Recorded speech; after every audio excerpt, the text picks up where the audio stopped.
Seen some things, man, and some stuff. I've seen the horrors. I wouldn't recommend it. I need to show you a comedian. Every time he describes the stare of tiredness, he's like, "I look like I, served as a hero for my country. No, I'm just some loser that looks like I have." We do look rough. Seen some things, man, today. Some stuff. Wouldn't recommend it.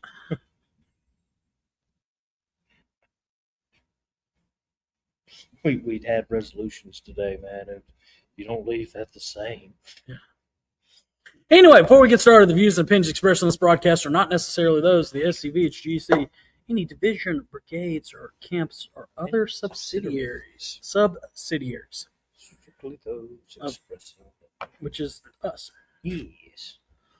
So, good afternoon. It is currently 1:07 local time here in the beautiful Commonwealth of Kentucky, and we're here for kind of a combined episode of Look Around, Chat, Daily Recap, all of that good things, wrapping up your final day of coverage for the 131st SCV National Reunion in Kentucky. In the beautiful state of Kentucky. We sound like Commonwealth. Dead gum. Kentucky Derby announcers. Yeah. And he's off in first. And he's off for the races. All right, so some things for us to report. We are tired. Yeah, we are so very tired. Never felt more like Martin Sheen's character of Robert E. Lee in Gettysburg. I'm so very tired. We are. Anyway. So, hope everybody's having a great day, having a great Saturday. All right, so I know that y'all want to know who are the new elected officers coming up for your GEC, if you're a member of the SCV. And we'll get into that in a little bit.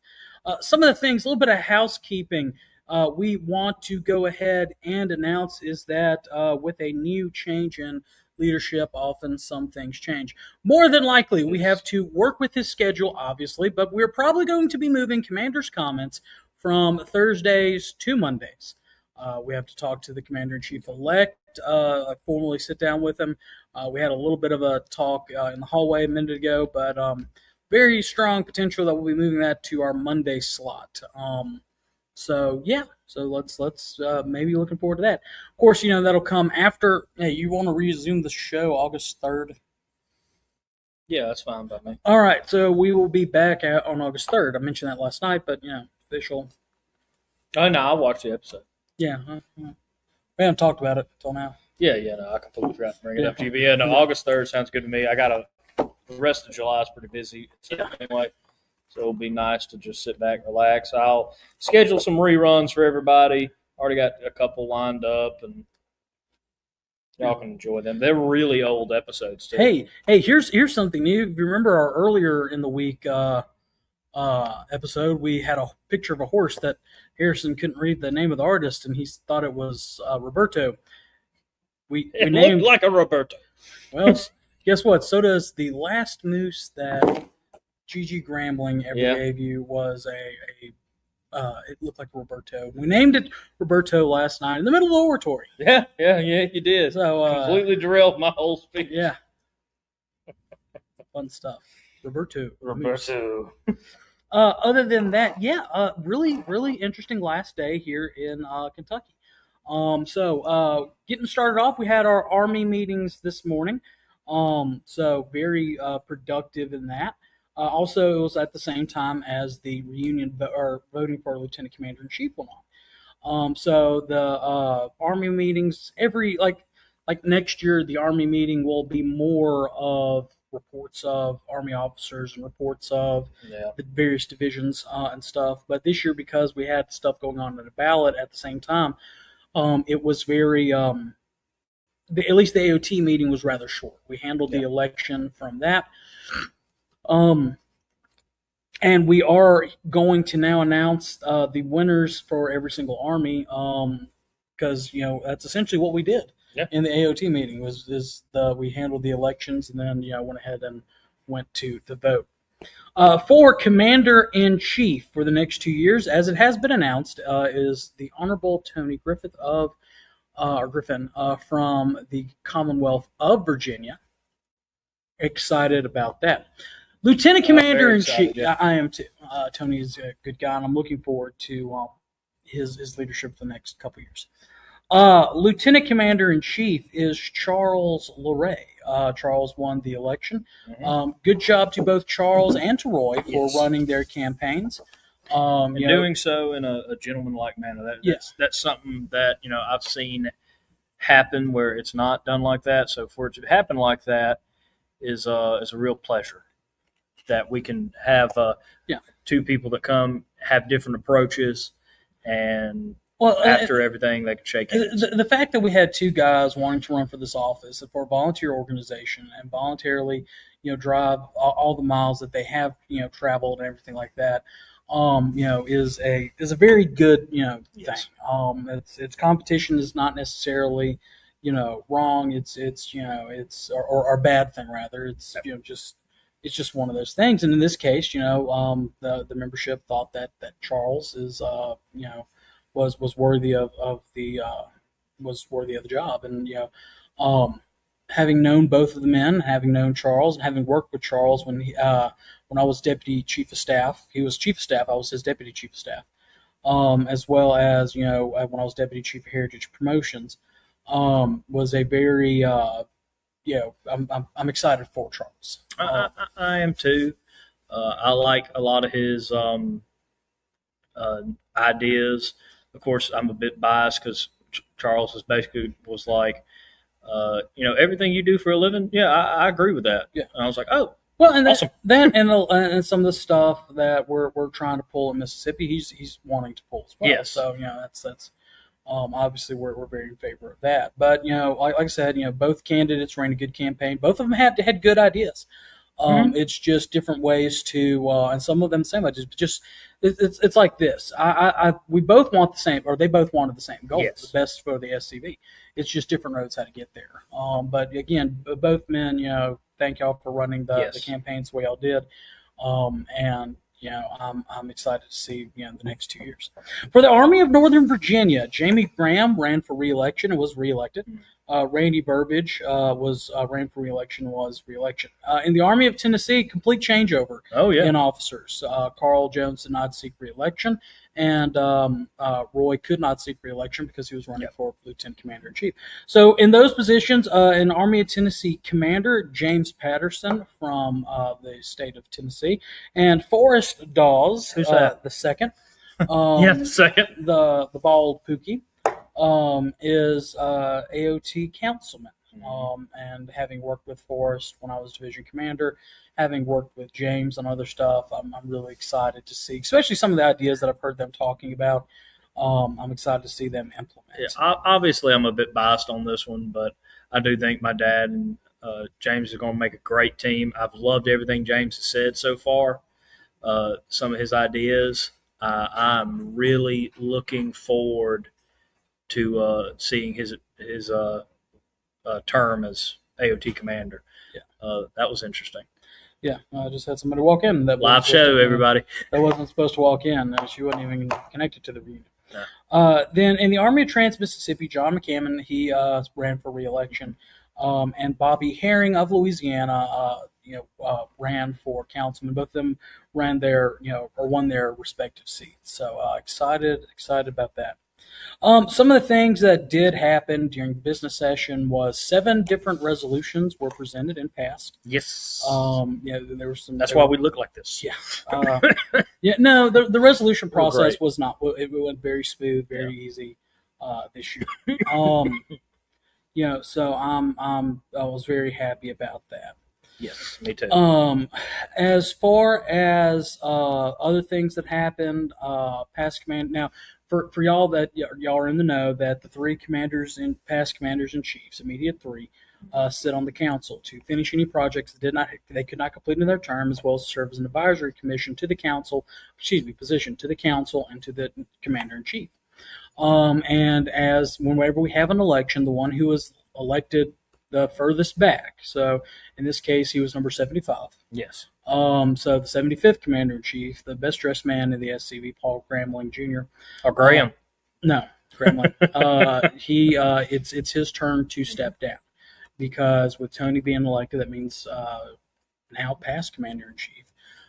Donnie Kennedy, he goes and is now past Commander in Chief. So it rolls off that way. So now it's Larry is still on there. He'll roll off in 2 years, and then Jason will roll off in 4 years, and then Donnie will roll off in 6 years.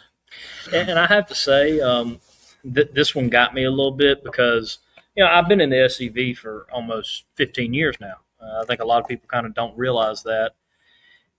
But Commander Graham was probably the first commander-in-chief I actually paid attention to. Yeah. Like I've known our division commanders, of course, and obviously I've only had one camp commander.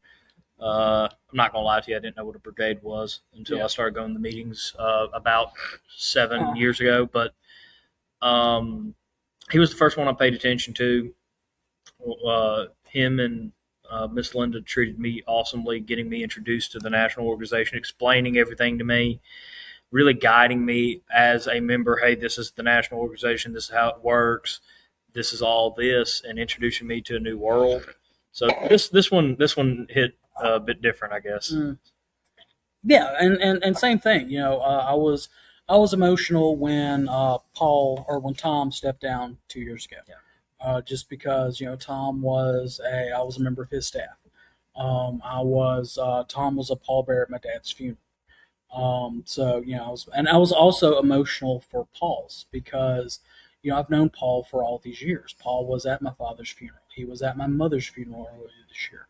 The wound of losing my mother was too open and too raw for me, and I regret that now. But at that time, I could not mentally go to Miss Linda's funeral. I was just like I was too, and Paul has been like a member of my family. Paul and Linda would come to my camp's Christmas party every year. We were exchange like we call each other, text each other in the past, stuff like that, and it was emotional because I was thinking about all the things that happened under Paul's terms as Lieutenant Commander in Chief and Commander in Chief. Things like the museum. Paul was on the council when we broke ground on the museum. Yep. Paul, wanted to see the building being completed, and he got to see that. It done. Yeah. He kept us together through COVID. He, it began the process with the Forest Park thing, getting General Forest reburied, everything. Of course, that spilled over into past Commander in Chief McClooney's term, but it started under Paul's administration. Mm-hmm. So much other things that he did. He changed the office of Commander in Chief, and he talked about that. Having traveled from Boston to Portland and from Michigan to the bottom of Florida, being accessible and making the office of Commander in Chief accessible to the membership. Things like that. That is a heck of a legacy. And also Paul has served in various capacities in this organization, from a camp member to camp commander to brigade commander to lieutenant commander of a division to commander of a division, past chief of what is now Heritage Operations, at that point Heritage Defense in the 90s. On the council for ATM commander and counselor, lieutenant commander in chief, commander in chief of staff, chief of staff. And again, having served as his deputy chief of staff and everything like that, it has been an extreme honor to know him. And it's kind of funny. I've noticed this, and I understand it now with Paul, because when someone rolls off as commander in chief, everybody goes and congratulations. It's like, hey man, you made it. It's like a celebration, and it's not really a goodbye until they roll off. And I've noticed that commander in chief getting off as the immediate past commander in chief, his speech is usually a lot more upbeat. It's like, hey guys, we did it. We did some good things. We worked together, and now I'm done. Yeah, but when they roll off as past, it's a lot more emotional. It's a goodbye to a long history. Well, and it's not so much a goodbye. I mean, past commander in chief, now past commander in chief Donnie Kennedy said it that he's not going to just hide away in some swamp in Louisiana. He's still going to be involved. Yeah. But it's not so much as a goodbye as much as a culmination of a career. Yes. The 2 years that you serve as commander in chief will go by as a past division commander. They will go by in a flash. And I cannot imagine, as commander in chief, while you're in the chair, those 2 years, going up, because everybody looks to you to do, for you the answer. Like Truman said, like him or hate him, Truman said it best, that the buck stops you. And in that case, it stops in that chair. So it was very emotional to see that, because then he has 6 years to complete and work on and finish the projects that he started. And now it is the completion of that time, and end of an era. and you think about it, the 2 years as and those various officers will line up into being a lifetime. It's hard to think that Dennis was 2 years ago, or 3 years ago. Yeah. So 3 years ago, I was division commander. Add 2 more onto that, that's 5. So that would have been when I was reelected for my first term. I've got a 5-year-old kid now. And then 2 years for that, I was elected to my first term. So, that's 7 years. Oh, so I've been telling people this, and I think I might have told you this. 20-year-old me and 27-year-old me are 2 different people. Just like 20-year-old me was different than 17, 18-year-old me. Ole Miss changed me for a while for the worst. And it was through getting in this organization, meeting like-minded people. And meeting people like Paul. Yeah, meeting people like Paul and Connor, and being around some brotherhoods not only allowed me to go back to college to be able to get a job and provide for myself, but now I actually got to enjoy it, and I can look back and think to myself, and I can't believe I thought about this, because I always thought I was a very mature individual. Man, 20-year-old me was extremely irresponsible. You drove up to Kentucky on a weekend on a whim. I did. Yeah. So, hey, Wes, hope you are safe. Thank you for mentioning that. Yeah. Well, no. Where are we? No. I thought you were about to tell the rest of the story. I was like, we promised that would die with us. Yeah, we agreed not to. But where are we? We are in Kentucky. You knew it was going to be brought up at some point. It had to. It was in the back of my mind. But, I mean, again, you're saying it like during your time in your office that your kid was born, and now she's 5. And, I mean, again, I look at myself from just a couple of years ago, and I'm like, that's a completely unrecognizable individual. I have a lot more responsibility now. I'm an actual adult. I'm almost in my 30s. My gosh, do you know how much that hurts? Oh, my gosh. I feel old. Yeah, well, I mean, and it's not physically; it's mental. Right, and you keep backtracking. As far as at least my career goes. In 2014, I was deputy chief of Heritage Promotions. Ooh, and I have a 12-year-old kid. So I can only imagine. So I can only imagine. Well, we already miss you. Miss you too, brother. So I can only imagine how emotional Paul was, and then of course as we talked about, and as he talked about, earlier this year, he lost the love of his life. He lost Miss Linda, who was with him every step of the way. Who was one of the most ardent Confederates that there was out there, and God love her, putting up with the travel routine as well as everything else that she was going through. When Paul began talking about Miss Linda, there wasn't a dry in that audience. Not a single one. And part of his legacy is her legacy, and vice versa. Yeah. And that's just what a couple like that does, and that's one reason why I'm so proud that we do appreciate our ladies in the UDC and the OCR. And we give out medals to them, because without them, there's not a man among us who could do anything. Whether it's a mother, a sister, a spouse, a fiance, whatever. Because this does take up a lot of our time. It does take up a lot of our efforts. And without them, and just like our Southern foremothers, manning the home front, we would be up a creek without a paddle. 100%. But it has been a very, very, very great reunion. Oh, it has. And I do want to mention, well earned and deserved, but Commander Amlin got a standing ovation. Yes. Claps, people getting very emotional again. God bless us. After talking about Miss Linda again, there was not a dry eye in that room, and then Paul said goodbye. Yeah. And I mean, the whole room just jumped up it was this very emotional goodbye. When you say that, jumped up, it's like we were trying to get him. Sounds wrong. He doesn't mean it that way. No, it sounds like, oh, we're jumping up. He's gone. He doesn't mean it that way. No, it's a sign of respect. Yes. Respect for the man who has given so much of his life to this organization, and a very fitting tribute and send off to a man who we came up with Chad at the end of his term. But he was one of the ones that he did push for Commander's comments being recorded and sent out and everything, which we then morphed it into a live show. Yeah. So and again, I propose this question as I proposed it to everybody else who has asked over the past couple of days, or I've asked them the past couple of days. What other organization can you join where once a month you can sit down with your national leadership and ask them questions about how your organization is being ran? Yes. Don't worry, I'll wait. There's no other one I know of. I mean, you can't get a meeting with your CEO. You can't get a meeting with your chairman of the boards. You can't get a meeting with your presidents, your leaders in office normally.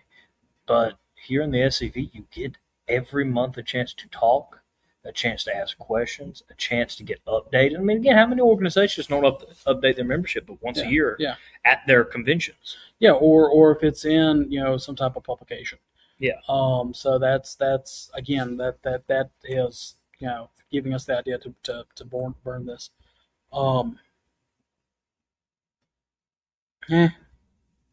Someone's asking me the election result. Should I tell them to watch the show? Yeah, no kidding. So yeah, that's it. So it is currently 1:30 here local time. In 30 minutes, the new GEC will sit down and have their first meeting. There's some housekeeping stuff that needs to be done. The Commander-in-Chief gets to appoint the Judge Advocate-in-Chief, the Chief of Heritage Operations, the Chaplain-in-Chief, the Chief of Heritage Operations. I already said that. JAG, Chief of Heritage, Chaplain, Adjutant, and I think there's one more. Chief of Staff. Chief of Staff, yeah. Yeah, so we'll be seeing that relatively soon. Yeah. Those announcements. We already know some of them, but we're not going to announce who they are. No, we'll let Commander-in-Chief do it at his will. Yeah, well, I mean, it's he announces them to the council. The council then votes to confirm. Yeah, now, I mean, after he confirms and the GEC confirms, we might make a post, but may not. It honestly depends on our schedule because we still have a packed day. There will be a lot of meetings and a lot of stuff like that. But either way, we'll get the news out to you like we always have. And then, of course, this evening we have the commander's reception and the ball. We will probably go live. I know for a fact we'll go live for part of it. Who knows? I like when we run around the room and pop and drop in and interview people. So yeah, not the Dapper Dan twins there, Todd, because looks like I used to fop. There's no brother where art thou? He calls the Dapper Dan's harp. I figured it out. So yeah, it's you got a little bit of applause today. When you were mentioning your challenge coins, and Donnie did say some nice things about you. He did, and I want to say again. Proud of my moose. Thank you. And I want to say again, it is my honor to serve in a position that I feel like I can do the most good, so to speak. Promotions is all about promoting the organization, and what do I do for a living, Connor?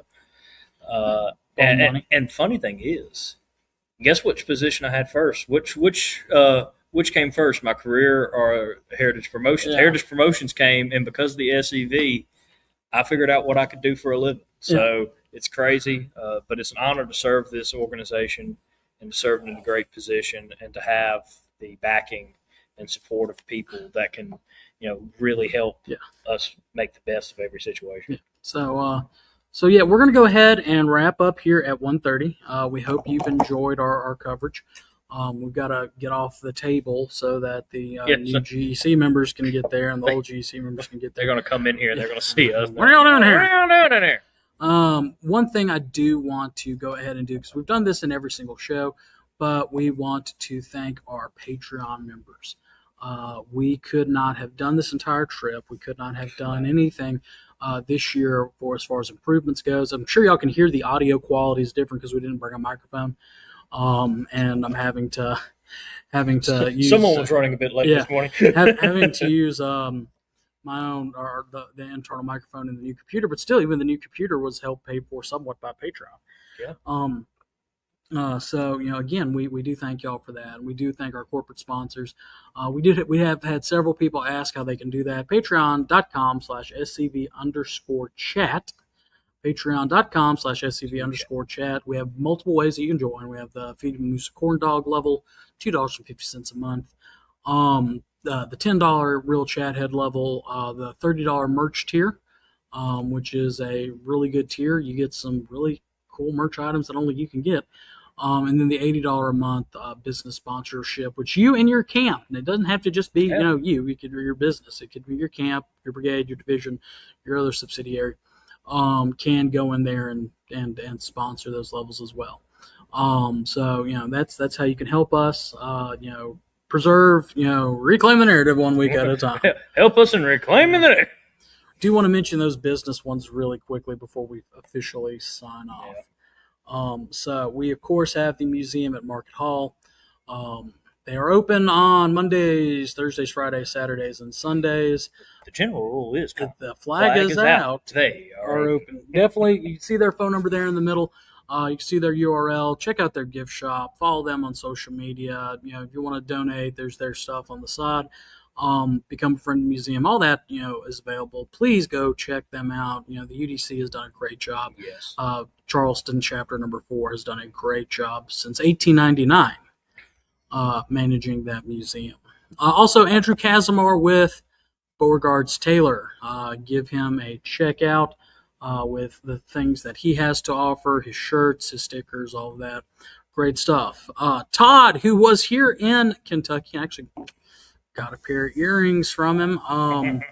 So check out Todd and the 31st Regiment Engraving, 31strregengraving.com. Also, Dr. Chris Cummins, MD, not failing to mention him. Are you very tired? Yes. He ain't got none for you. Have you nearly fallen off a stage and tweaked your knee? No. Well, if you did by instance, why don't you go check out Dr. Chris Cummins? Why haven't you deleted these? Delete? Oh, because I might use them one day.